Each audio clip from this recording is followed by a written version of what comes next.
उद्गम संस्थान टिंची नागपूरच्या वतीने महान त्यागी बाबा जुमदेवजीच्या आदेशाप्रमाणे आदरणीय बाबांचे सेवक भटदादा यांच्या निवासस्थानी नव्यावन पार पडले। त्यानिमित्त एका परमेश्वराची चर्चा बैठक सुरू झालेली आहे। भगवान बाबा हनुमानजी उपस्थित आहे। भगवंताला माझा प्रणाम। मानव धर्माचे सर्व महान त्यागी बाबा जुमदेवजी उपस्थित आहे। बाबाला माझा प्रणाम। सर्वांची लाडकी मातोश्री वाराणसी आई उपस्थित आहे। आईला माझा आदरपूर्वक नमस्कार। संपूर्ण मानव सेवक सेविका बाल सेवक सर्वांना माझा नमस्कार। सेवक बांधवांनो, माझ्यावर खूप दुःख होते, मला झोप लागत नव्हती, त्यासाठी मी या मार्गात आलो। माझ्यावर भूत बाधेचा खूप प्रकार होता,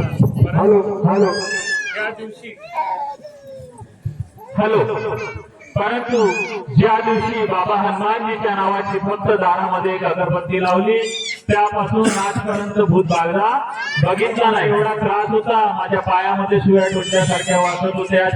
आपल्या पाठीमागे मी स्वतःच्या घरी झोपू शकत नव्हतो पलंगावर, एवढा भूत बाधेनं मला त्रासलं होतं।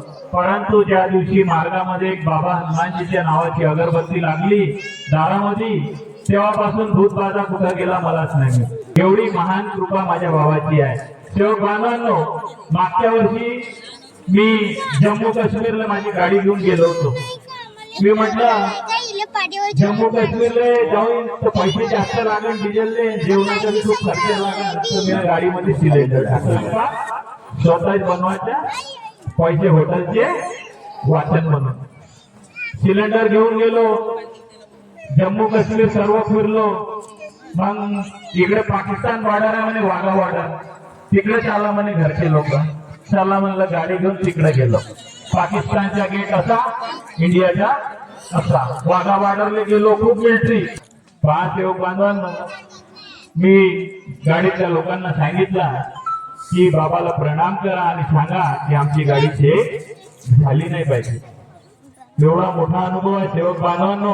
मिलिटरी सर्वांच्या बॅगा खोलू पाहत होते की याच्यामध्ये काय आहे, परंतु त्यांनी आमच्याकडे पाहिलं, सरळ म्हणे जाऊ द्या मी गाडी थांबव। एवढी महान कृपा माझ्या महान त्यागी बाबा जुमदेवजीची आहे, परंतु मी या कृपेला समजू शकलो नाही। पुन्हा या वर्षी आता दिवाळीच्या सुट्ट्यात पुरामध्ये केरळला चला, गाडी घेऊन केरळला गेलो। आखरी बॉर्डर श्रीलंकाची बॉर्डर, धनुष्य कोडी, तिथं गाडी घेऊन गेलो। येता प्रकार असा घडला की तिकडं पाणी खूप चालू होता, रेड अलर्ट झाला होता, टीव्हीवरही पाहिलं असेल। आता या दिवाळीच्या सुट्ट्यामध्ये माझ्या समोर ट्रकवाले होते, त्याच्यानंतर माझी गाडी होती। मला असं वाटलं ट्रॅफिक जाम असेल म्हणून थांबले असेल लोक। मी विचार असा केला, ट्रॅफिक जाम आहे म्हणून थांबले लोक। मला माहित नव्हतं की पूर्ण रोड नदीला पूर्ण पाण्यानं भरला आहे। समोर ट्रक निघाले, माझ्या गाडी समोर 2 गाड्या होत्या, एक ऑटो होता, माझी गाडी मागे होती। माझ्या गाडीच्या मागे पूर्ण ट्रकाची लाईन होती।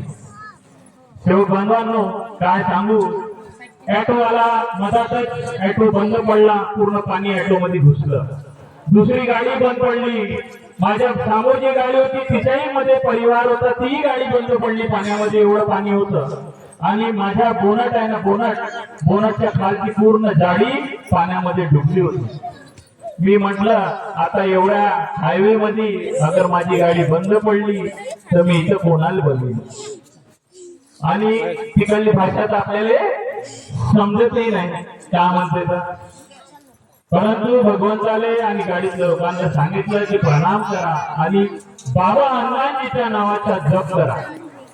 बाबा हनुमानजीच्या नावाचा जप करा की आमची गाडी पाण्यामध्ये बंद पडली नाही पाहिजे। जे जप चालू केला सेवक बांधवांनो, 1 किलोमीटर पर्यंत पाणी होतं रोडावर, आणि पहा माझी गाडी सुखरूपपणे निघाली। आणि बाबाला सांगितलं, बाळेबा म्हटलं इंजिन मध्ये जेही पाणी गेलं असं ते सर्व पाणी ओढून घ्या आणि आम्हाला नागपूरला सुखरूप पोहोचून द्या। पहा सेवक बांधवांनो, तिथून गाडी कम से कम 1700 किलोमीटर चालली, परंतु गाडीला एवढं काही बंद नाही पडली। एवढी महान कृपा आहे, परंतु मी कृपेला समजू शकलो नाही।